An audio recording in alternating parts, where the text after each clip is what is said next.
드디어 6월이 왔습니다. 2021년 수능을 바라보고 있는 이때에 첫 번째 관문이라고 하는 6월 평가원이 바로 코앞으로 다가왔어요. 그러면 우리는 이 6월 평가원은 얼마나 효율적으로 준비를 하고 그리고 그것의 연장선으로 수능까지 어떻게 이어져 나갈지 부분에 대해서 우선 수학 가형에 대해서 여러분들하고 얘기를 해보려고 합니다. 자, 잘 들어보시고 이것을 기본 삼아서 6월 평가원이 아닌 수능을 목표로 하는 수험생의 기본 마인드와 방향성을 잡으시는데 도움이 되길 바라겠습니다. 올해의 수능을 다시 보시는 분도 계실 테고 처음 보시는 분들도 계실 텐데 모두가 가지고 있는 공통의 화두가 하나 있습니다. 이번 수능에서 정말로 넘기 힘든 산은 올해는 정말 운 좋게 없어졌다라고 하는 부분이죠. 가형에서 학생들이 가장 큰 벽으로 느껴졌던 부분이 기하와 벡터라는 과목이었습니다. 줄여서 기백이라고 하죠. 자, 이 기백이라는 것이 그동안 어땠습니까? 거의 대부분의 4점에서의 준킬러가 기본 유형이 4점이라 하더라도 그 접근의 어려움을 느껴서 많은 감점과 실수를 이끌어내던 부분인데 그러한 기백이 올해는 없습니다. 대신에 우리 가형에 추가적으로 들어간 부분은 수원이라는 과목이 들어갔는데 다행히도 이 수원이라는 과목은 이과생들, 가형을 준비하는 학생들한테 넘기 어려운 산은 아닌 무난한 걸림돌로 작용되고 있습니다. 따라서 이 기백이 사라짐으로 해가지고서 또 하나의 장점이 뭐냐? 29번이죠. 29번이 어떤 해에는 거의 30번과 마찬가지로 정답률이 뚝 떨어져서 존재하고 있었습니다. 올해에는 그러한 29번의 고난도 킬러가 기백에서 나오지 않고 다른 과목에서 나옵니다. 그러면 그 다른 과목 어디에서 나올 것으로 예상이 되느냐? 수원에서 만약에 나온다고 하면 이전까지는 없던 부분이긴 하지만 수열이라는 파트에서 여러분들에게 29번으로 나올 가능성이 커집니다. 그렇다면 수열에서 어떤 부분일까요? 자, 짐작이 가시는 분들이 있을 거예요. 2014년 개정에서 2019년 진행했던 수능에서는 출제되지 않았던 점화식 부분이 2015년 개정에서는 일부 살아났죠. 바로 그 부분을 올해의 출제자들은 파고 들어갈 것으로 예측이 됩니다. 거기에다가 추가적으로 말씀드린다면 여기까지는 가능성이니까 확정은 아니겠지만 많은 분들이 추론하고 있어요. 이것은 우리가 수능을 공부하시는 분들한테 길라잡이로 쓰이고 있다고 하는 연계 교재의 출제 방식을 보더라도 알 수 있습니다. 바로 뭐죠? 올해의 수능 특강을 공부하신 분들이 수원이나 미적분은 이전에 비해서 약간 수월해졌는데 확통이라는 것의 문제들의 난이도가 이전에 비해서 월등히 올라갔음을 피부로 받고 있을 겁니다. 따라서 새롭게 편입된 수열이라는 단원에서의 29번 킬러 출제가 예상되는 만큼의 가능성으로 확통에서 역시 29번을 차지할 가능성이 커지고 있습니다. 따라서 수험생 여러분들은 29번 문제를 만약에 목표로 한다. 이전에는 만약에 29번 포기했다 하시는 분들도 올해에는 기백이 아니고 조금만 신경 쓰면 잡을 수 있는 수열과 확통 부분에서 나올 것으로 예측되기 때문에 그 부분에 약간 신경을 써주면 이전보다는 좋은 결과를 얻으실 가능성이 높아졌다고 볼 수 있겠습니다. 앞서 말했듯이 킬러하고 연관시켜서 말씀을 드렸었는데요. 그걸 좀 더 구체적으로 말씀을 드려보겠습니다.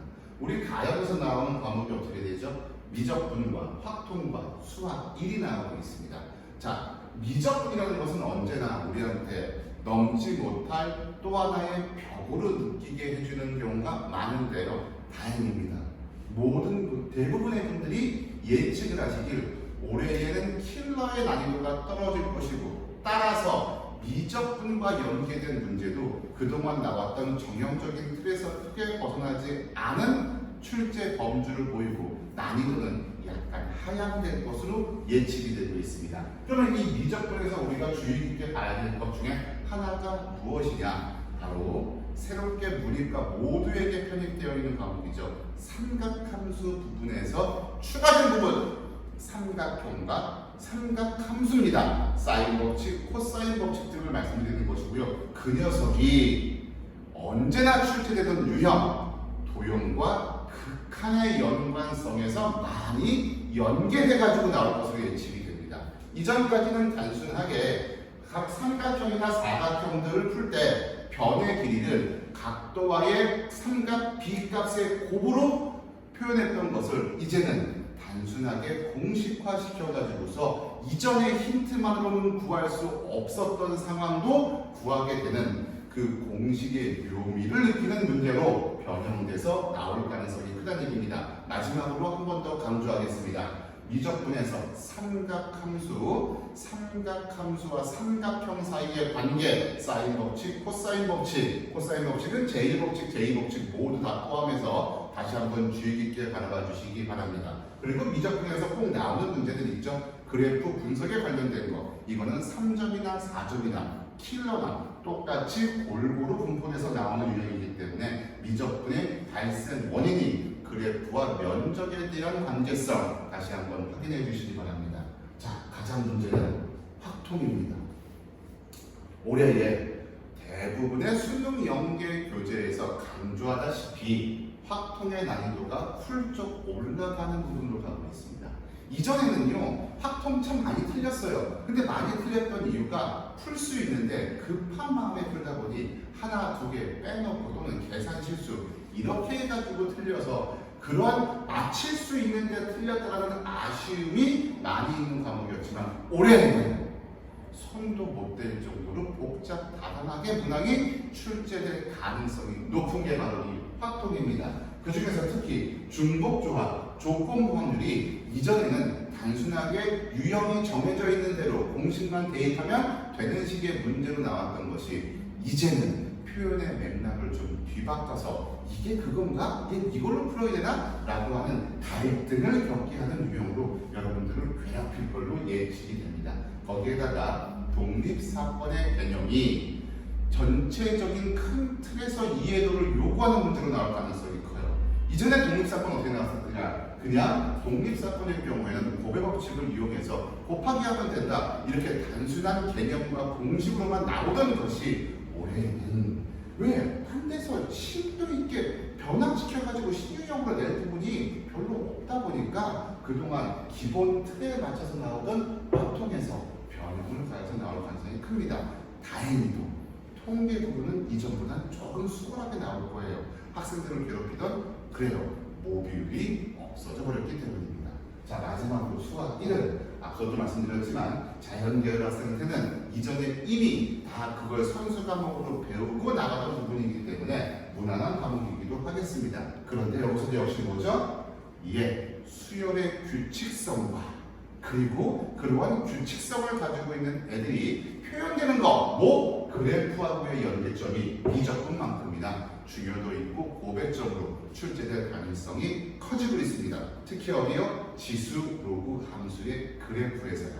그리고 이 작년까지만 해도 문과 학생들에게 나왔던 고난이도 문제, 우리 싫어하는 거 있죠? 격자점 찾기, 조건에 맞는 순서상의 개수 확인, 이런 문제들이 올해에는 가형에서도 출제가 될 것으로 예측이 됩니다. 과목별로 우리가 주의할 점들을 확인해보고 이제는 자신이 현재 가지고 있는, 현재라고 합시다. 나의 것이 아니라 앞으로는 달라질 거예요. 현재 내가 가지고 있는 수준에 맞는 포인트 학습법을 말씀드려볼까 합니다. 자, 간단하게 이 부분은요, 내가 이 부분을 이해를 잘했느니 못했느니 이게 아니에요. 여러분들이 시험장에 가서 내가 이 실전 가가지고 문제를 풀어서 답안을 내는데 내가 왜 맞을 수 있는 걸 또 틀렸지? 라고 하는 아쉬운 부분을 한번 긁어보려고 합니다. 자, 상위권 학생들 같은 경우에 1, 2등급 학생들이죠. 우리의 목표는 준킬러 이상을 최대한 많이 풀어내는 거야 라고 하시는 분들, 그분들께 이렇게 말씀드려볼게요. 고난도 문항이라고 해가지고서 아무 생각 없이 눈에 보이는 대로 어려운 문제다, 정답률이 낮다, 이런 건 막 골라서 풀지 말라는 얘기입니다. 고난도 문항의 해결은요, 아, 얘는 정말로 이런 파트에서 이런 부분에 이런 유형으로 정리가 되는구나 라고 하는 것이 오히려 고난도 문제가 그 이하 기본 문제보다 챕터별로 구분이 잘 되어 있습니다. 따라서 주제별로 정리한다는 얘기죠. 그러면 이 주제별로 정리한다는 얘기를 좀 더 구체적으로 말씀드려보면 어떤 것이냐, 앞서서 삼각함수 부분에서 강조했던 것처럼 삼각형의 도형과 연관된 삼각함수의 관계성, 이런 부분에서 여러분 스스로 한번 생각해보세요. 3점짜리 문항이든 4점짜리 문항이든 거기에서 다 가르쳐지고 있는 조건에다가 스스로 가로 한번 쳐놓으시고 그것을 돌려서 나한테 얘기하는 새로운 표현법으로 이게 주어지지 않은 것처럼 나를 속이는 문제로 생각해서 한번 풀어보시기 바랍니다. 그러면 그게 바로 킬러가 되는 거예요. 두 번째, 이게 제일 중요합니다. 상위권 학생들. 내가 어떻게든지 간에 득점 포인트를 더 올리기 위해서 뒤에 있는 고난도 문제에다가 풀 시간을 벌어보자 라고 해서 앞서 있는 기본 문제에서 너무 성급하게 접근합니다. 빨리빨리 그걸 해결해야지 하다 보면 그 성급한 마음이 결국은 나에게 잘못된 계산이나 잘못된 생각이나 잘못된 추론 연산을 이끌어냅니다. 따라서 여러분들 앞에 있는 기본적인 문제를 하더라도 너무 서두르지 말고 각 문제별로 내가 평상시 연습할 때 충분하게 어느 정도의 시간 할애를 할 것인지 그것을 머릿속으로 꼭 계산하고 유념해 주시기 바랍니다. 그리고 우리 무한한 가능성을 가지고 있는 중위권 3, 4등급 학생들한테 한마디 조언을 드리겠습니다. 우리가 공부를 할 때 개념이 중요하다. 맞습니다. 개념 정말 중요해요. 그런데 이 개념은 결국은 뭐 때문에 하는 거예요? 내가 필요할 때 끌어 쓰려고 하는 거예요. 자, 수학 공부를 잘하려면 어떻게 해야 된다? 문제를 많이 풀어봐야 된다. 이런 말 많이 듣습니다. 그런데 저는 거기다가 약간 퀘스천을 드릴게요. 내가 문학만 정말 많이 풀어본다고 해가지고서 내가 어떻게 새로운 표현으로 나온 걸 풀 수 있을까요? 그렇지 않아요. 정형화되어 있는 것에 대해 틀에 맞춰진 것에 대해서 동일한 문제만 계속 반복해가지고 그 유형을 익힌다? 이건 암기지 유형학습이 아니에요. 그러면 진정한 유형학습은 뭐예요?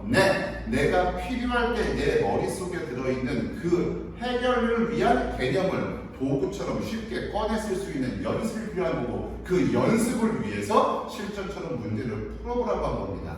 주객이 전도되지 않으시길 바라고요. 그리고 또 하나, 상위권 학생과 중위권 학생을 가르는 부분은 바로 여기에 있어요. 자기 자신을 알아. 우리 상위권 학생들은 넌 어디가 약하니? 라고 얘기하면 준비가 된 학생들은 저는 이 부분이 좀 문제 있어요. 요 부분은 좀 덜 했어요. 따라서 그 부분을 지금부터 저는 커버할래요. 라고 하는데 우리 3, 4등급 학생들은 넌 어디가 특히 힘드니? 라고 할 때 투보입니다. 글쎄요, 나름대로 열심히 하고 있는데 가끔가다 막히는 게 있는데 정확히 기억은 안 나네요. 이거 아니면 두 번째 뭐죠? 선생님, 전 다 약해요. 맨날 불안해요. 자, 정확하게 자신의 강점이 무엇이고 자신의 약점이 무엇인지 나의 간극을 찾는 것, 이것이 여러분들한테 현재 가장 급선무라고 말씀을 드려보겠습니다. 그리고 계산 실수를 줄여라. 상중하 모든 분들께 말씀드리겠습니다. 계산 실수를 줄여라. 결국은 뭐예요? 서두르지 말고 내가 자그마한 2점짜리, 3점짜리 문제를 풀 때에도 주의를 환기시키고 집중해서 충분한 시간을 두고 접근해 보시기 바라겠습니다. 자, 마지막으로 이제 우리 하위권이라고 표현해서 좀 미안한데 이제 공부를 막 마음 먹고 시작하시는 분들이라고 표현해 볼게요. 그분들께 말씀을 드리면 참 갈등 많고 고민 많습니다. 그런데 그분한테 말씀드리고 싶은 건 이거예요. 이 책 보고 저 책 보고 하지 마세요. 내가 지금 이걸 공부하고 있는데 나보다 위에 있는 친구들은 저 책을 보고 있네. 저걸 좀 봐야 되나? 이거 같이 볼까? 그래, 오늘 밤새서 이 두 책 다 봐야지. 아닙니다. 책은 한 권이면 좋습니다. 자, 우리 이런 말 합니다. 교과서 위주로 충분히 공부해서 좋은 성적을 얻었어요. 이건 거짓말이에요. 솔직히. 그런데 이 말은 진실입니다. 여러 가지 책을 보기보다는 한 가지 책을 여러 번 반복해서 봤습니다. 상위권 득점을 한 학생들의 인터뷰에서 했던 말 중에서 이 말은 저는 가슴에 와닿고 진실이라고 생각을 합니다. 따라서 현재 내가 보고 있는 교재가 있으시면 그 교재에 있는 부분부터 완벽하게 이해할 때까지 반복 학습하셔서 그것을 내가 이제 볼만큼 봤다 했었을 때 새로운 교재에 접근을 해보시길 바랍니다. 그리고 제일 많이 하는 질문의 결론은 이랬었습니다. 선생님, 이거 모르겠어요. 가르쳐주세요 하고 가져옵니다. 그러면 제가 문항을 읽고 자, 이 문제에서 이 상황일 땐이라고 운만 띄었는데 갑자기 학생들이 이렇게 대답하고 가요. 아, 선생님 이 말이 그 뜻이었었어요? 그럼 그렇게 하면 되는 거네요? 저 이제 할 수 있어요. 저는 문제를 풀이를 시작도 안 했어요. 그냥 문제를 읽고 이러이러한 말을 하고 있으니 우리 그거 한번 생각해 볼까 하는데 이미 해답을 얻고 가버리는 겁니다. 그렇다면 과연 그렇게 답하는 대부분의 학생들이 정말로 그 파트는 몰랐던 걸까요? 아니에요. 알고 있는데 그걸 지금 써야 되는구나 라는 상황 판단을 못했던 겁니다. 그럼 상황 판단 능력을 키운다는 얘기는 결국은 개념 따로 문제 따로가 아니라 문항에 있는 정확한 해석을 통해서 거기에 필요한 내용을 내 머릿속에서 끄집어내가지고 적용하는 그러한 연습이 부족했다라고 말씀을 드리고 싶습니다. 앞서 이제 여러분들한테 수준별로 말씀을 드리면서 또는 과목별로 말씀을 드리면서 주의할 점들을 말씀드렸었는데요. 왜 그래야 되는지 실례를 몇 가지 간단하게 말씀드리겠습니다. 2017년 6월 평가원, 2018년 6월 평가원, 2019년 6월 평가원에서 준킬러 추계 등목표예요. 이거 웬만하면 다 풀 수 있는 거야. 그런데 시험 보고 난 다음에 눈물을 흘리게 했던 면문항을 말씀드려보겠습니다. 우리 흔히 말하는 거 16번, 26번, 27번, 14번, 17번, 18번, 24, 25, 27번 얘네들은 킬러라고 합니까? 킬러 아니죠. 준킬러라고 하나요? 그래요. 가끔 가다가 이거 준킬러예요 라고 박박 우기시는 분들이 있는데 저희가 또는 대부분의 학생들이 봤었을 때 이런 문항들은 준킬러도 킬러도 아닌 문항 번호들이죠. 근데 결론은 뭘까요? 50% 이하의 정답률을 가지고 있습니다. 그렇다는 건 뭐예요? 4등급, 5등급 받는 학생들도 다 틀렸다는 얘기예요. 1, 2등급 학생들만 맞추고 3, 4등급 학생들까지 맞추고 했던 문제하고 거의 대등하다는 얘기입니다. 많이 들어볼까요? 거의 대부분 중상 아니면 중급이었습니다. 근데 왜 틀렸니? 왜 틀렸니? 라고 얘기하면 아쉽게 실수로 틀렸어요. 아쉽게 실수로 틀렸어요. 계산을 틀려가지고요. 이렇게 답했던 문항들입니다. 그런데 그런 문항들이 다음번 시험에서 또 반복돼요. 똑같은 실수가. 그 이유가 뭘까요? 차라리 나한테 어렵게 느껴졌어. 그래서 와 내게 약한가 봐. 이거 공부해놔야 될 것 같아. 이게 나한테 두려움을 주네. 이런 것들은 스스로가 준비합니다. 다음번 시험 볼 때 그 부분은 내가 어떻게 해요? 커버해가지고 해결해요. 그런데 지난번 시험에서 봤었을 때 이거 풀 수 있었던 건데 이렇게 깜빡 실수해서 이 조건 하나 살짝 빼먹었네? 하고 가볍게 실수로만 넘기는 것이 반복스럽게 나오는 문항 유형들은 계속해서 여러분들의 마음속에서 깊이 자림잡아 이렇게 앉기 때문에 똑같은 실수가 반복하게 나오게 되는 예를 보여드리고 있었습니다. 꼭 주의 깊게 생각하시고 자그마한 약점, 자그마한 조건이라 하더라도 꼼꼼하게 따지는 그런 학습 습관을 꼭 가지시기 바라겠습니다. 자, 이제 오늘 얘기를 마무리 지을까 하면서 제가 여러분들한테 드리고 싶은 얘기는 이렇게 말씀드리면 제가 참 공격을 많이 받을 것 같기도 하지만 이 말을 먼저 드리고 할게요. 저는 개인적으로 6월 평가원 무용론자입니다. 이 6월 평가원은 학생들을 너무나도 힘들게 또는 폭락하게 만들어버려요. 내가 성적이 잘 나왔다, 성적이 못 나왔다, 나 평상시하고 다르게 1등급 나왔어, 2등급 나왔어, 나 2등급이나 올라갔어요, 나 어떻게 성적 떨어졌어, 나 6월 평가원 중요한 시험이라고 하는데 못 봤어, 나 어떻게 수학 포기해야 되나, 이렇게 갈등까지 엮게 하고 이것이 이어져서 잘 본 친구들은 계속해서 잘 보는 게 아니라 뚝 떨어지게 만들고 못 본 친구들은 더 이상 헤어날 수 없는 늪으로 빠뜨려버리는 정말로 희한한 늪에 빠지게 만드는 심리적인 아픔을 느끼게 합니다. 자, 구체적으로 말씀을 드리면요. 6월 평가원에서 성적 쑥 올라가는 친구들이 그 올라가는 속도가 나중에 수능까지 계속 이어지는 경우가 극히 드물어요. 그러면 6월 평가원을 못 봤어요. 그러면 정상적으로 어떻게 해야겠습니까? 내가 이런 부분이 모자랐구나. 그러니까 이런 것들을 빨리 커버해서 D-Day인 수능에서는 어떻게 되는지 커버해야지 라고 하는 게 정상일 텐데 사람 심리가 안 그러는지 6월 평가원 이 중요한 시험을 나는 망쳤어. 난 수학이 안 될 것 같아. 에이, 다른 과목에 좀 더 집중하고 수학에서 마이너스 나는 걸 거기서 커버해야지. 이렇게 되버리더라고요. 교과서적으로 얘기하면 절대로 안 되고, 누가 그렇게 말씀하셨던 분들이 실제로는 그런 모습을 보이는 걸 많이 봤습니다. 자, 여러분들, 시험을 잘 본 분들은 오히려 더 주의하시고요. 시험을 못 본 분들한테는 혹시라도 시험을 망치시게 될 분들한테도 위로의 얘기가 아닙니다. 우리는 어쨌든 우리의 대입을 결정하는 건 2020년 12월 3일 수능입니다. 6월 평가원은요, 평상시보다 쉽게 내는 경향이 있어요. 그러니까 잘 봤다고 해가지고서 난 수학이 공부가 됐어 라고 생각하시면 안 됩니다. 자, 평가원에서 6월 평가원은 그에게 수능보다는 약간 더 쉽게 내는 이유, 변별력, 수능의 변별력을 위한 하한선을 알아보기 위한 것이 6월 평가원이라고 볼 수 있습니다. 선생님, 그러면 그렇게 쉽게 내는 건데 전 시험을 망쳤어요 하시는 분들은 전 가능성이 없는 거 아니에요? 라고 할 때 그런 말 하지 마십시오. 그런 분들한테는 이렇게 기회를 삼는 겁니다. 6월 평가원에서 문제의 스타일을 봤더니 내가 공부했던 그 단원의 이만큼의 양 중에서 이쪽 부분을 강조해서 나왔구나. 그럼 이쪽 부분에서의 나의 약점은 뭐지? 남들은 다 맞췄지만 내가 틀린 원인이 뭐지? 하면서 자기 자신을 반추할 수 있는 기회를 쓰라는 겁니다. 그 모든 것이 결국은 목표는 뭐라고요? 12월 3일 수능이었다는 거 잊지 마시기 바랍니다. 그런데 사람이 좀 마음이 또 안 그래요. 난 이제 그래 못 봤으니까 또는 잘 봤지만 좀 겸손하게 남은 기간 열심히 준비할 거야 하셨던 분들도 흐트러지는 경우가 많습니다. 그런 분들한테 혹시 이 영상을 보시는 분들이 있으면 마지막 제가 이것도 저도 주변에서 따온 문구이긴 하지만 이거 하나 캡처하셔가지고 잊지 말고 항상 가끔씩 들춰보시기 바랍니다. 그 문구를 보여드리면서 오늘 이 이야기 마무리 지어 보도록 하겠습니다.